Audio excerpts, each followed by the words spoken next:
कहानी मेरे इस नए YouTube चैनल पर मैं धनंजय जैन आप सभी का हार्दिक अभिवादन करता हूँ। दोस्तों, आज की कहानी एक विचित्र कहानी है।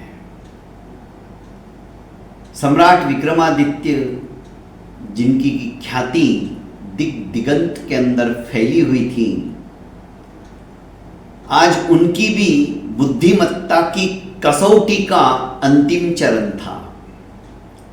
रानी लीलावती को रात्रि के 3 प्रहर में 3 बार बोलने के लिए वे उद्यत कर चुके थे। रानी लीलावती बोल चुकी थी, पर रानी लीलावती की प्रतिज्ञा थी कि कोई भी पुरुष रात्रि के अंदर 4 बार मुझे बोलने के लिए बाध्य कर देगा, मैं उसी के साथ विवाह करूंगी, अन्यथा उसे कारागृह के अंदर बंद कर दूंगी आजीवन।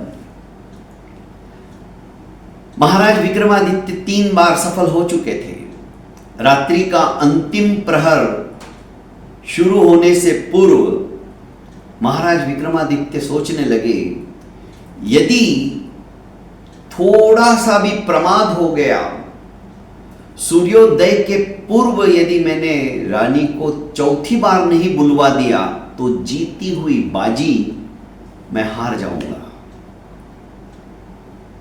अब ऐसी कौन सी कहानी सुनाऊं जिससे कि रानी उस अन्याय को, उस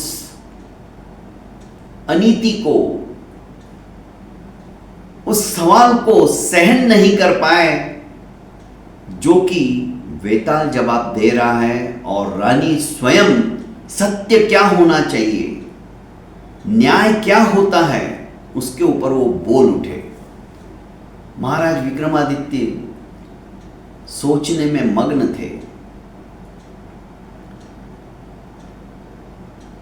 रात्रि के 4th प्रहर का घंटा बजा। सभा, जो कि पूरी रात जगने के बाद भी विस्फारित नेत्रों से अब राजा क्या सुनाएगा, रानी लीलावती क्या सचमुच में 4थी बार बोल जाएगी, जानने के लिए उत्सुक थी। महाराज विक्रमादित्य ने अपने वेताल को याद किया और वेताल से वार्तालाप करने लगे। वेताल और विक्रमादित्य का वार्तालाप इन दोनों के अलावा कोई समझ नहीं सकता था। वेताल तो अदृश्य रहता था और महाराज विक्रमादित्य मन ही मन उससे इस तरह से बात करते थे कि बाजू वाले को भी पता नहीं चले कि विक्रमादित्य कुछ बोल रहे हैं, और वेताल सब कुछ समझ जाता था। उनकी भावना को, उनके इंगित को वेताल भली भांति से जानता था और एक दास की तरह अहरनिश उनकी सेवा में तत्पर रहता था। अब होता क्या है दोस्तों, विक्रमादित्य आदेश देते हैं कि वेताल, रानी के गले में जो, कंठ में जो हार है, क्या तुम उसे देख रहे हो? वेताल ने कहा, हाँ महाराज। बस तुम उस हार के अंदर प्रविष्ट हो जाओ। जैसे ही वेताल रानी के कंठ हार के अंदर प्रवेश करता है, हार की चमक 1000 गुना ज्यादा बढ़ जाती है। राजभवन के अंदर जितने भी दीपक प्रज्वलित थे, उनसे भी कई गुना ज्यादा उसकी रोशनी देदीप्यमान होने लगती है। रानी के साथ साथ सभी का ध्यान अचानक इस चमकीले हार को देखकर आश्चर्यचकित होकर विस्फारित नेत्रों से लोग देखते ही रह जाते हैं। भान भूल जाते कि अचानक ये क्या हुआ। इतने में महाराज विक्रमादित्य कहते हैं कि हे कंठहार, रात्रि का अंतिम प्रहर है और मैं चाहता हूं कि मेरी इस अंतिम प्रहर में कोई मुझसे वार्तालाप करे, कोई मेरी हाँ में हाँ मिलाए, कोई मेरी ना में ना कहे, मेरी कहानी सुने, कहानी अच्छी लगे तो प्रत्युत्तर में मुझे जवाब दे। राजा कंठहार को संबोधित करते हुए बोल रहे थे कि हे कंठहार, क्या तुम मेरा साथ दोगे? क्या तुम मेरी कहानी सुनना पसंद करोगे? क्या कहानी के दौरान जो भी सवाल मैं पूछूं उसका जवाब तुम दे पाओगे? कंठहार कहने लगा कि हे महापुरुष, आज तक मुझसे वार्तालाप करने के लिए कोई आया ही नहीं। मेरी भी दर्द भरी कहानी है, पहले आप वो सुन लीजिए। मैं खदान में था, स्वच्छ था अस्वच्छ था, पर सुनारों ने मुझे निकाला, तपाया, कुंदन बनाया। रत्नों को रत्नकारों ने उसके अंदर जड़ा और मैं आज रानी के गले की शोभा बढ़ा रहा हूं। पर मेरी कोई वैल्यू नहीं है। जब जी चाहा तब रानी मुझे पहन लेती है, जी में नहीं आया तो निकाल के रख देती है। पर मुझसे कभी किसी ने इस तरह से वार्तालाप किया ही नहीं। आज तुम पहली बार मुझे संबोधित कर रहे हो तो मुझे अच्छा लग रहा है। विक्रमादित्य ने कहा कि ठीक है, तुम्हारी व्यथा तो मैं समझ सकता हूं, पर अब मेरी कथा सुनकर तुम सही जवाब देना। कंठहार ने कहा कि जितनी मेरी बुद्धि है मैं अवश्य में वो समीचीन उत्तर देने की कोशिश करूंगा। अब महाराज विक्रमादित्य ने कंठहार को संबोधित करते हुए कहा कि हे कंठहार,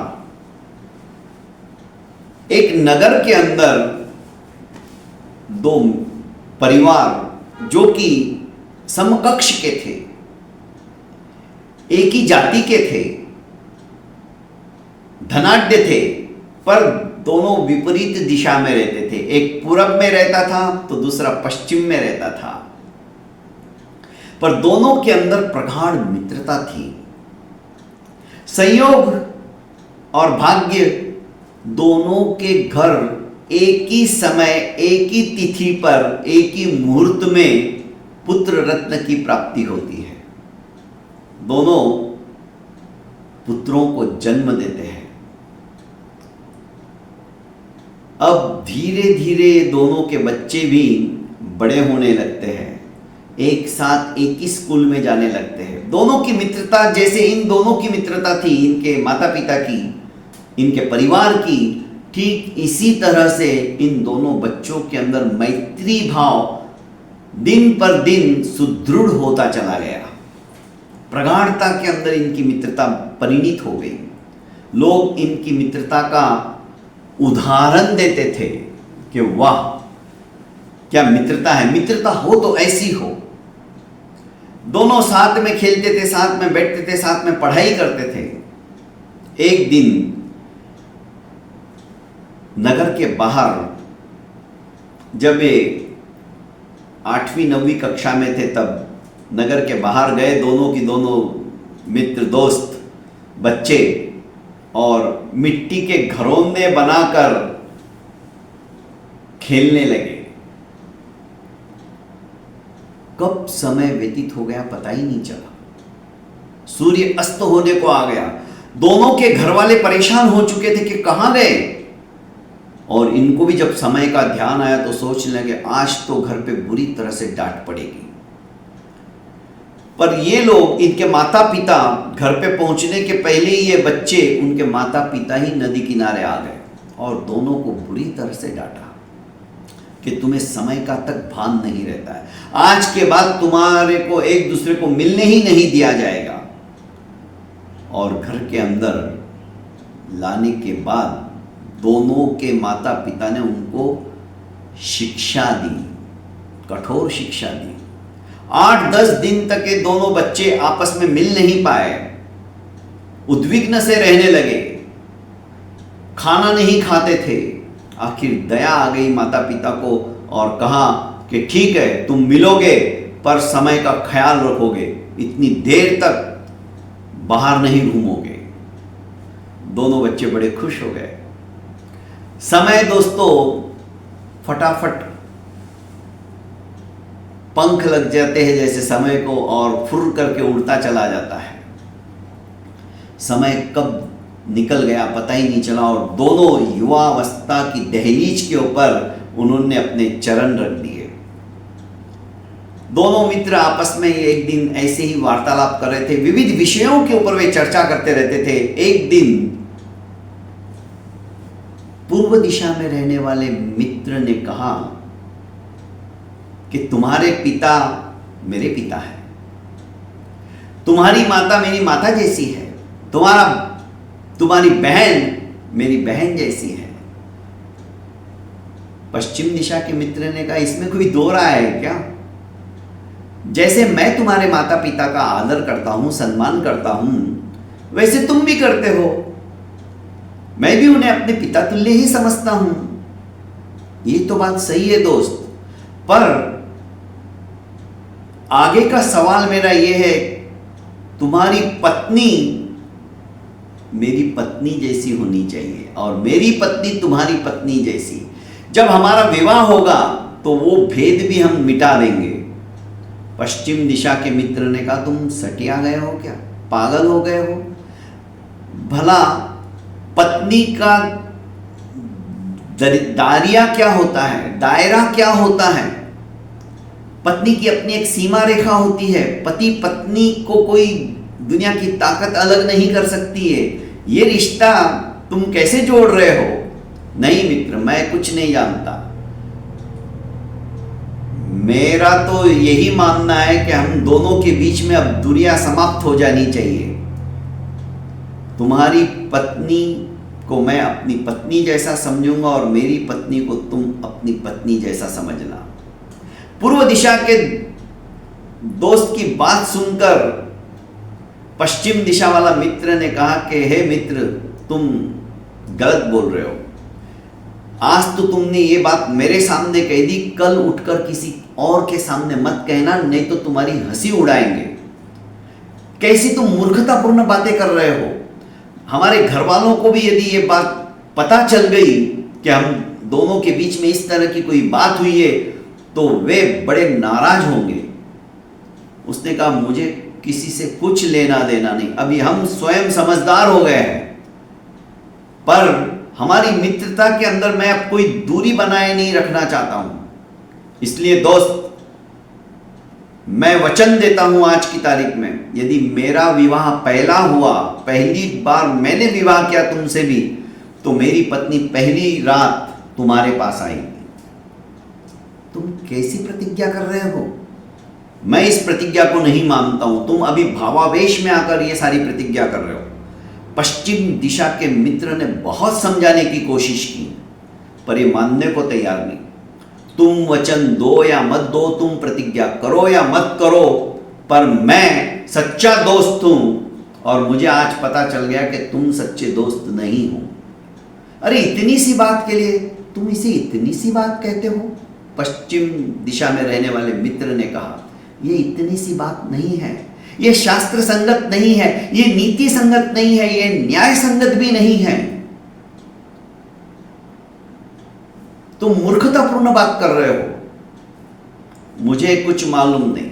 और उसने अपने मित्र का हाथ अपने हाथ में लेकर प्रतिज्ञा कर ली, पूर्व दिशा के मित्र ने, कि यदि मेरा विवाह पहले हुआ तो मैं अपनी पत्नी को तुम्हारे पास भेजूंगा। पश्चिम दिशा के मित्र को समझ में नहीं आ रहा था क्या किया जाए। वो मौन रहा, कुछ बोला नहीं। मित्र, तुम्हारा मौन, मैं समझता हूं तुम्हारी मौन स्वीकृति ही है। उसने कहा नहीं दोस्त, तुम समझ नहीं रहे हो, तुम गलत समझ रहे हो, ये नीति के विरुद्ध है। पर तुम आज नहीं समझोगे क्योंकि तुम भावावेश में बहकर ये सारी प्रतिज्ञा कर रहे हो, पर मैं भावावेश में नहीं हूं। फिर भी तुम्हारा मन रखने के लिए मैं वचन देता हूं कि यदि मेरा विवाह पहले हुआ तो पहली रात को मेरी पत्नी को मैं भी तुम्हारे पास भेजूंगा। दुखी मन से उसने वचन दे दिया, पर वो जानता था कि गलत हो रहा है। दोनों मित्र अपने अपने घर चले गए। संयोग से पूर्व दिशा के मित्र का चटमंगनी पट ब्याह हो जाता है। गांव वालों को भी पता नहीं चलता है। अचानक एक जगह इसके पिता गए हुए रहते, वहां पर उनकी लड़की को देखते, उसी सेठ की जिनके यहाँ पर इसके पिता गए रहते, पूर्व दिशा के मित्र के। तो लड़की देखते ही पसंद आ जाती है और पूर्व दिशा का ये मित्र भी व्यापार के सिलसिले में अपने पिता के साथ ही गया रहता है।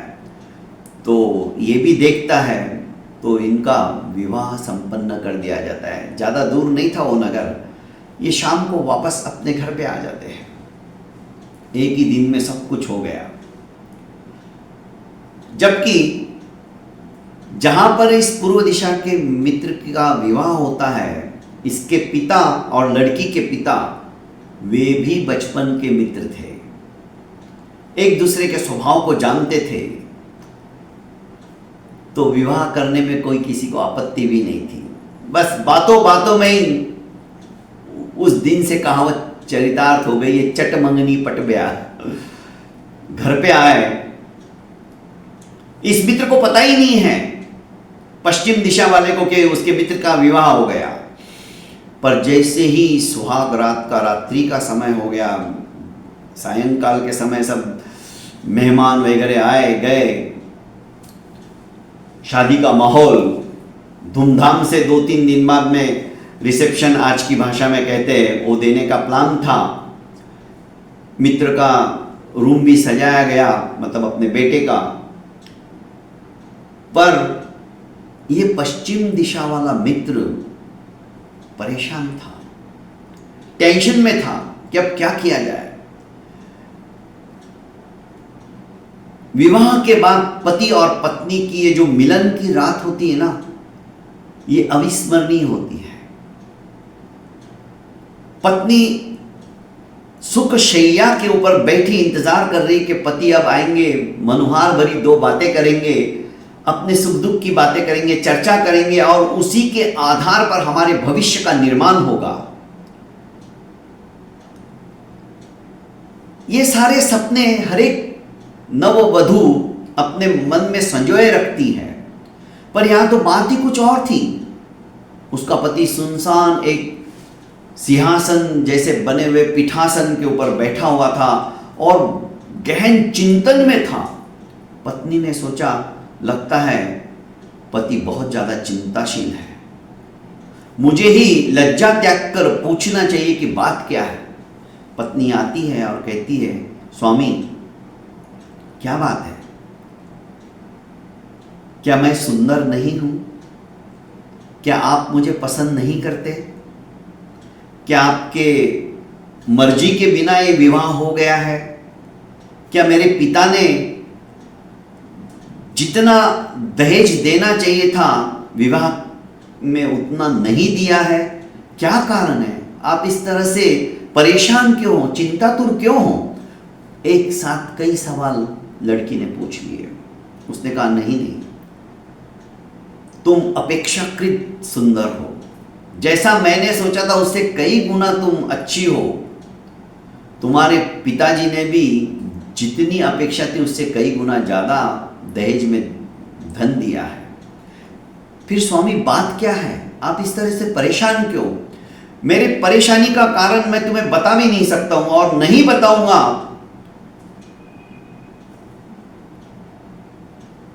तो भी परिणाम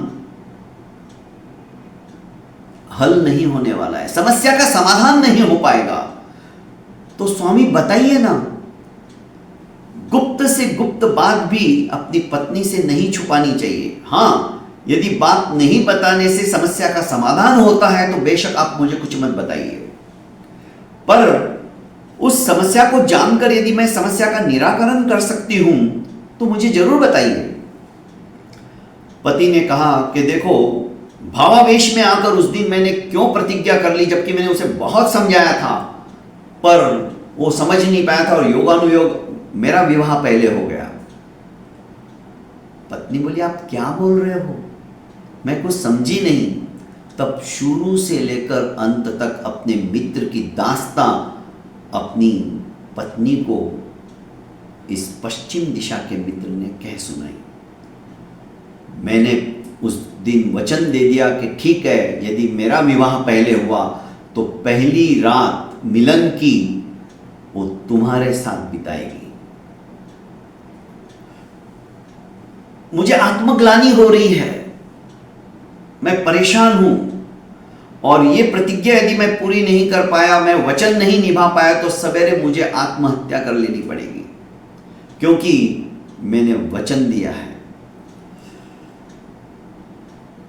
पत्नी सोचने लगी कि पुरुष की जिद स्त्री के लिए कितनी घातक होती है, कितनी दुखदाई होती है। उसने कहा, स्वामी अब मैं क्या करूं? मैंने तो तुम्हें बता दिया, तुम पूर्व दिशा के उस मित्र के पास, पूर्व दिशा का मित्र कह रहा है, पश्चिम दिशा का मित्र जो कि जिस्म दो एक जान थे, तुम उस पूर्व दिशा के मित्र के पास आज की रात चले जाओ। पत्नी ने कहा, इतने कठोर आप कैसे बन सकते हो? भला प्रतिज्ञा जिसे आपने वचन दिया, पर प्रतिज्ञा जो पूरी करने वाला है उसे वो पता ही नहीं है, तो ऐसी प्रतिज्ञा नहीं होती है, मिथ्या होती है। तुम्हारा मित्र यदि सचमुच में तुम्हारा मित्र है और तुम्हें दिलो जान से चाहता है, जब तुम यहां तक की बातें कर सकते हो, तो तुम्हारा सच्चा मित्र होना चाहिए, और सच्चा मित्र कभी भी ऐसी बात को दोहराएगा नहीं। उस समय तुम नासमझ थे। इसने कहा, नहीं, अब जो वचन दे दिया सो दे दिया है। आखिर होता क्या है दोस्तों, ये मित्र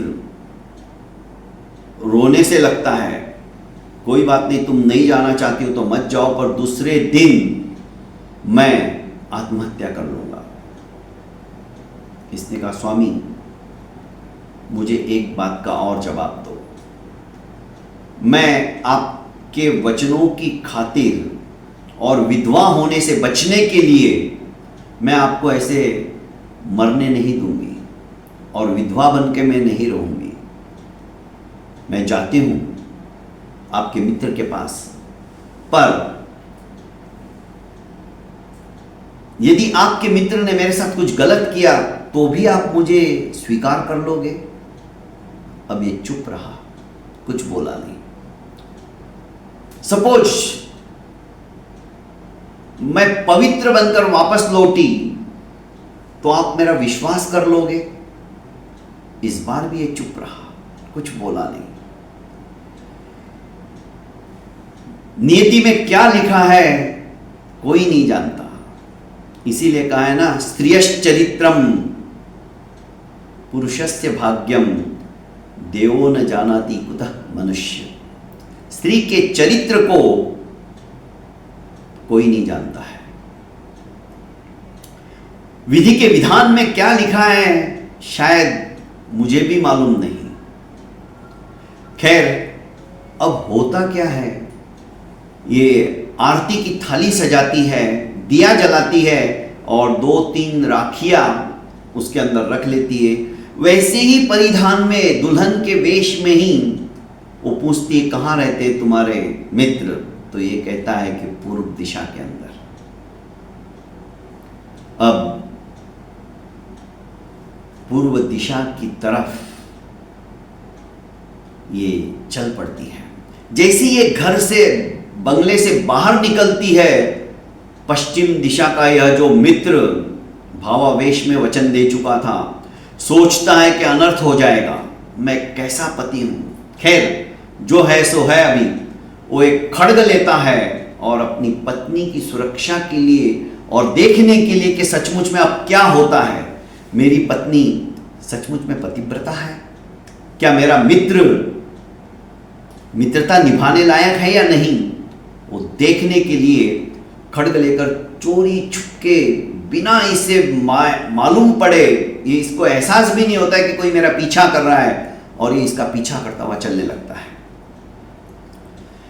जैसे ही ये वीथियों में से, गलियों में से आगे निकलती है, तो 3 चोर इस सुंदर सी अप्सरा जैसी स्त्री को आते हुए देखते तो इनकी तो बाछें खिल जाती हैं। सोचने लग जाते कि वाह, आज तो मजा आ गया, इतने सारे गहने लदे हुए हैं, आज तो हमारी लॉटरी खुल गई। इसके गहने भी छीन लेंगे, इसके साथ भोग भी भोगेंगे, और बाद में इसको रूप की हाट में बेच देंगे, पैसा ही पैसा मिल जाएगा। चोरों ने रोका तो इसने कहा, मुझे रोको मत, मुझे जाने दो, मैं अपनी पति के वचनों को निभाने के लिए जा रही हूं। पति के वचनों को? ऐसा क्या वचन निभाने जा रही आधी रात को? तो इसने सब कुछ बताया। चोर बहुत जोरों से हंसने लगे कि ऐसा बेवकूफ पति मिला है तुम्हें, लगता है वो दिमाग से सटका हुआ है, विक्षिप्त है, पागल है, जो इतनी सुंदर स्त्री को किसी और के पास सुहाग रात के दिन ही भेज रहा है। इसने कहा, मेरे पति पागल नहीं है, मेरे पति बहुत अच्छे हैं, समर्थ है, पर वे भावुक है। भावना में बहकर उन्होंने इस तरह का वचन दे दिया, इसलिए मैं हाथ जोड़ती हूं, मुझे पहले अपने पति का वचन निभाने दीजिए, बाद में आकर लगे तो आप मेरे गहने ले लेना। मैं सिर्फ तुम्हारे गहने लेने के लिए नहीं बैठा हूं, हम तो तुम्हारा भी उपभोग करेंगे। उसने कहा, समय व्यतीत मत करो, मुझे जाने दो। ये चुपचाप सुन रहा था इसका पति। सोचा कि मेरी पत्नी मेरे लिए कितने अच्छे विचार रखती है। चोरों ने सोचा कि देखते हैं, एक चोर को इशारा किया कि इसका पीछा करो और देखो कि सचमुच में ये क्या करती है। अब ये नववधू पूर्व दिशा की तरफ पहुंच जाती है। पूर्व पश्चिम थोड़ा कंफ्यूजन हो सकता है, समझने की बात है दोस्तों। कई बार पूर्व का पश्चिम, पश्चिम का पूर्व हो जाएगा, जो भी है। इसके बंगले के आगे एक छोटा सा बगीचा था, क्योंकि ये कला प्रिय था, कलाकृतियों को बनाता था, तो एकाकी रहता था कई बार। तो ये वहां पहुंची, दरवाजा खटखटाया। ये गहरी नींद में सोया था, इसे तो पता ही नहीं था कि उसके दोस्त का विवाह भी हो चुका है। इतनी रात को कौन दरवाजा खटखटा रहा है? उसने कहा, कौन? एक खनकती हुई सुरीली आवाज उसने सुनी, दरवाजा खोलिए, मैं आई हूं। अरे मैं कौन? स्त्री की आवाज सुनकर मैं ऐसे दरवाजा नहीं खोल सकता, और मेरे यहां स्त्री का क्या काम है? उसने कहा, मैं आपके मित्र की पत्नी हूं। जैसे ही मित्र का नाम सुना, इसने दरवाजा खोला और सुंदर स्त्री को 16 श्रृंगारों से सुसज्जित वधू के परिधान को धारण किए हुए उस रूपवती को देखा तो देखता ही रह गया। अचानक तंद्रा टूटी और कहने लगा, मेरा दोस्त सही सलामत तो है ना? कोई तकलीफ तो नहीं आई है? मैं अभी चलता हूं, यदि कोई तकलीफ आई हुई तो। उसने कहा, कोई तकलीफ नहीं आई है।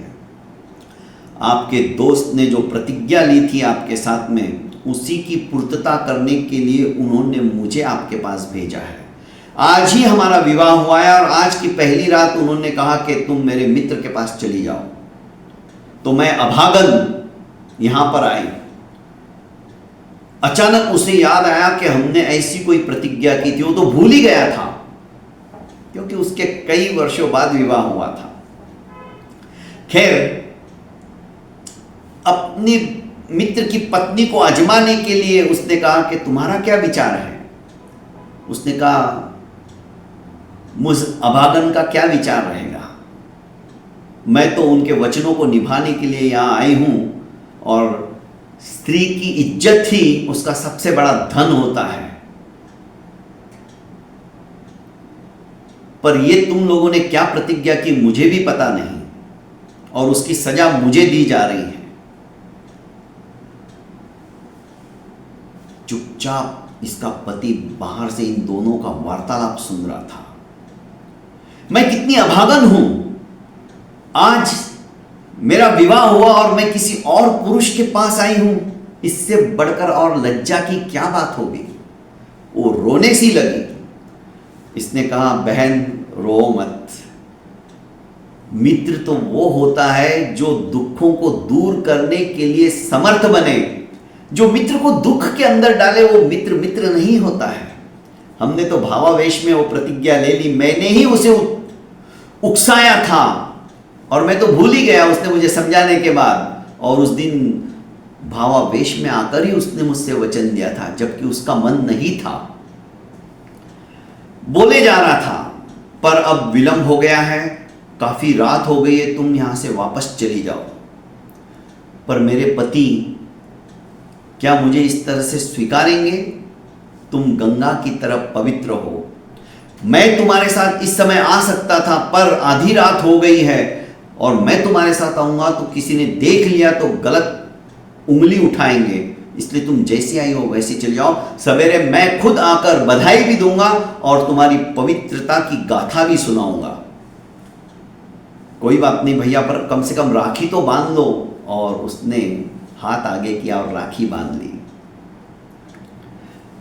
ये वहां से खिसके, चोर भी और ये भी, दोनों अलग अलग दिशा से। जैसे ये अपने दोस्त के, पति के दोस्त के वहां से निकली, चोरों ने वापस घेर लिया। ये फिर से छुप गया। अब देखते क्या करती है। चोरों ने कहा कि लाओ अब गहने निकालो। वो एक एक करके अपने सारे गहने निकालने लगी, बाजूबंद, कंठहार, सब कुछ उतार के देने लगी। अब तुम्हारा भी हम उपभोग करेंगे। उसने कहा, मुझे बख्श दो, मेरा चरित्र ही सब कुछ है। अरे क्यों बातें बनाती हो? अभी तो तुम पराये पुरुष से मिलके आई हो, विवाह के पहले दिन, और यहां पे नाटक कर रही हो। ये सब नहीं चलेगा। इसके मित्र को बड़ा गुस्सा तो आया था जहां से ये आई, मतलब इसके पति को, पर ये पी गया। खड्ग निकाल कर वापस इसने डाल दिया। इस बीच जो चोर इसका पीछा करते हुए गया था वो भी आ गया और इसने कहा कि नहीं, ये जो कुछ कह रही है सच कह रही है। सचमुच में उस आदमी ने इसे छुआ तक नहीं और उल्टा इसे भी समझा बुझा कर इन दोनों का वार्तालाप मैंने सुना। ये तो साक्षात देवी है, इसने कोई गलत काम नहीं किया है, उल्टा उसे राखी बांधा है।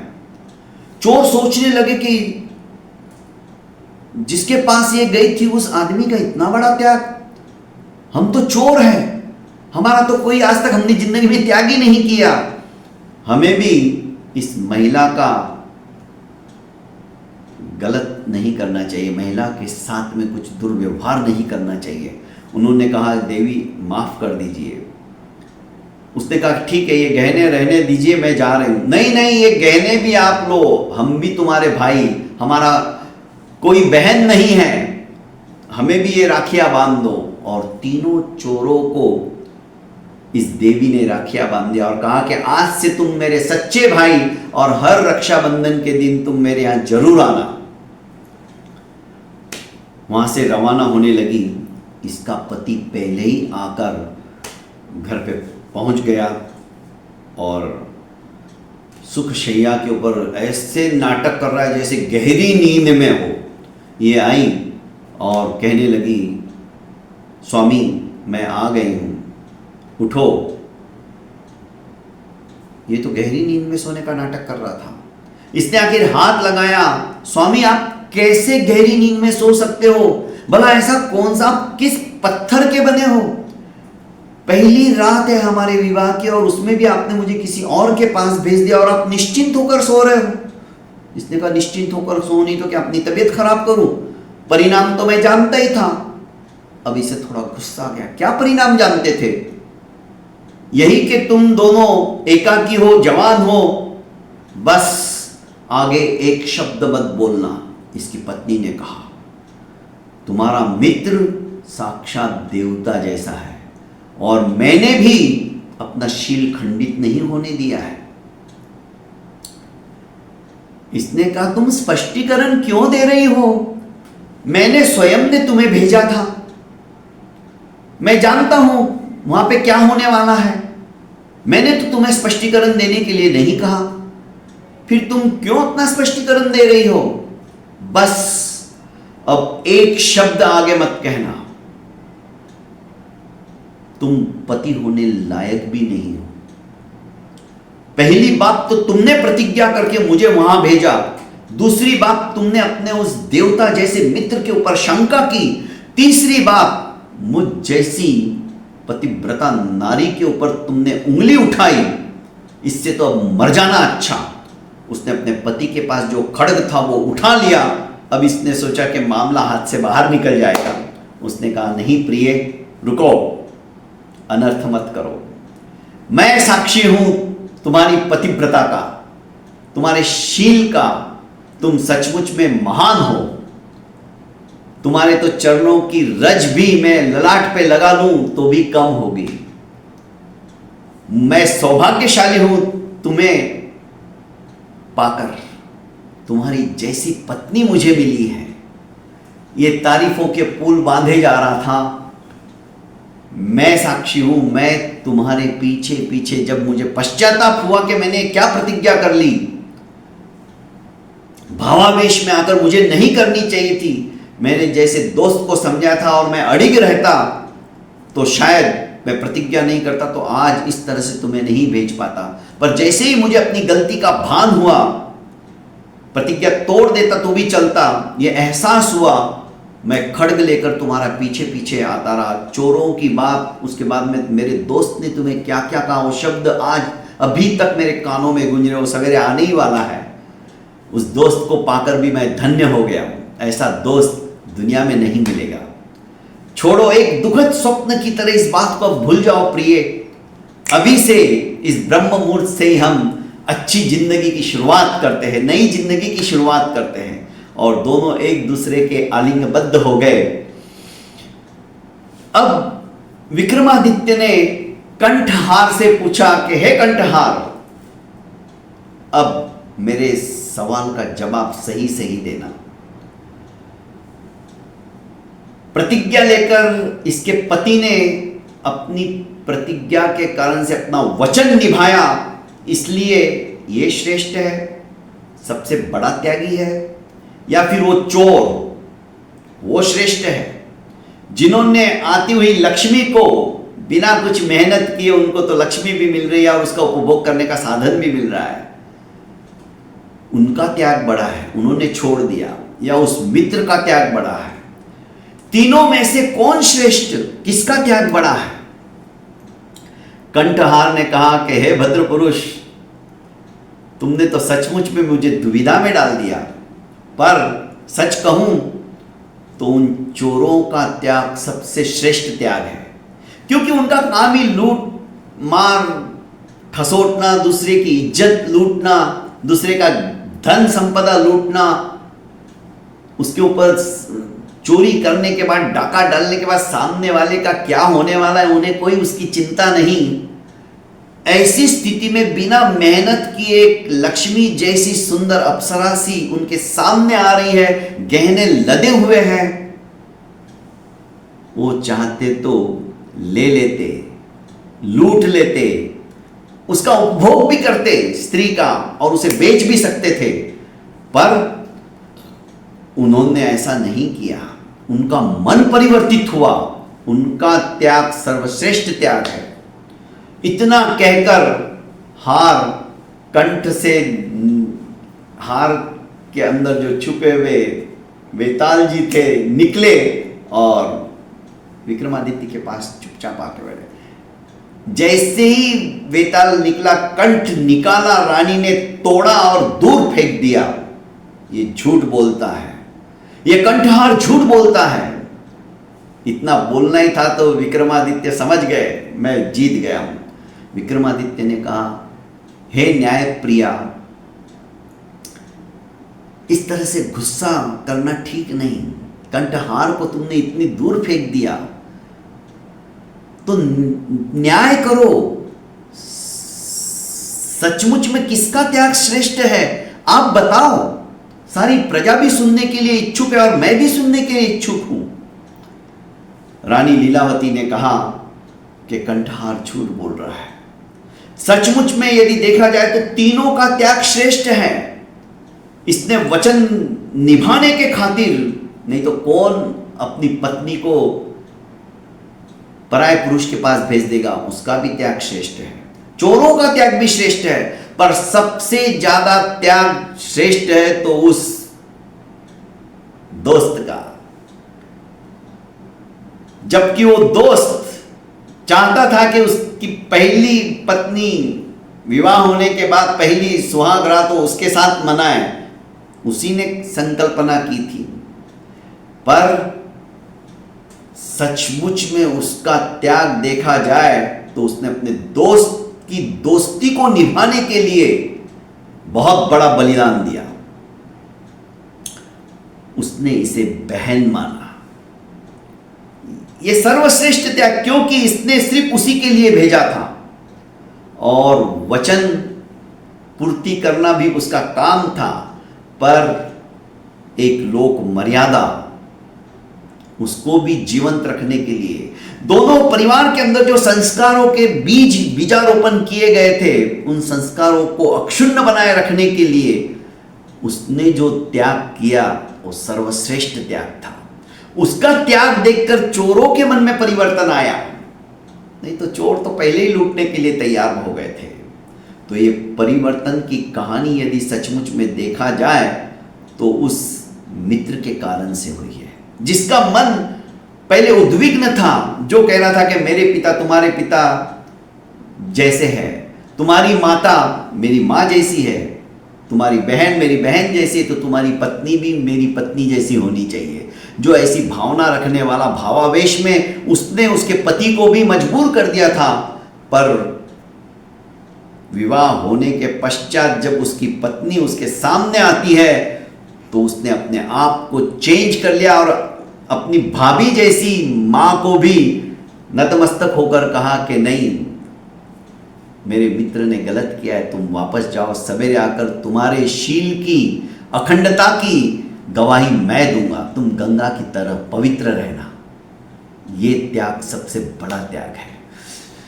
सभी वाह वाह करने लगे। रानी लीलावती की सखी सहेलियों ने ढोल नगाड़े बजाए और चौथी बार लीलावती बोल गई। दोस्तों, लीलावती प्रतिज्ञा हार चुकी थी, पर उसे इस बात की जीत की खुशी थी कि मुझे जो पति मिला है वो सचमुच में अद्भुत है, अद्वितीय है। आखिर उसने कहा कि मैं शर्त हार चुकी हूं और आज से राज सिंहासन भी आप ही का है, पर मैं जानना चाहती हूं कि आप कौन हैं, अपना परिचय तो अब दे दीजिए। विक्रमादित्य ने हंसते हुए कहा कि मेरा ज्यादा कोई बड़ा परिचय नहीं है, संक्षिप्त परिचय है, मैं उज्जैनी नरेश विक्रमादित्य हूं। एक लाइन में उन्होंने अपना जवाब दे दिया, विक्रमादित्य उज्जैनी नरेश। चारों तरफ वाह वाह वाह वाह, अद्भुत, क्योंकि विक्रमादित्य की छवि, विक्रमादित्य की कीर्ति दिगंत के अंदर व्याप्त थी।